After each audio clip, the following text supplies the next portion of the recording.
যেটা এডিএম সাহেব বললেন সেটা হলো ওয়েস্ট ডিস্ট্রিক্টের টোটাল যেটা 14টা ফ্যামিলি। এছাড়া আমাদের কাছে যে ইনফরমেশনটা এসছে নর্থ ডিস্ট্রিক্টের 2টা ফ্যামিলি আছে, গোমতীর একটা ফ্যামিলি এবং ঊনকোটির একটা ফ্যামিলি।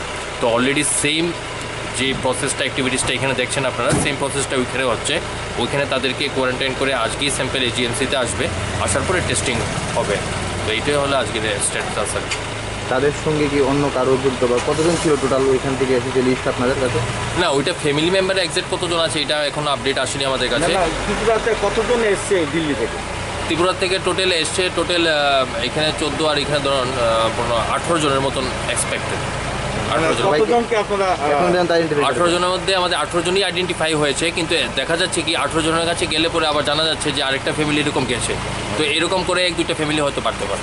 সবাইকে কী করছেন এখন আপনারা? তাদেরকে আমরা কোয়ারেন্টাইনে নিয়ে যাচ্ছি, কোয়ারেন্টাইনে নিয়ে যাওয়ার পর যা প্রসেস হবে তাই হবে। কবে নাগাদ স্যাম্পল আসতে পারে বলে মনে হচ্ছে? লেট নাইট, আজকে লেট নাইট তক এক্সপেক্টেড সব রেজাল্ট এসে যাবে। Thank you.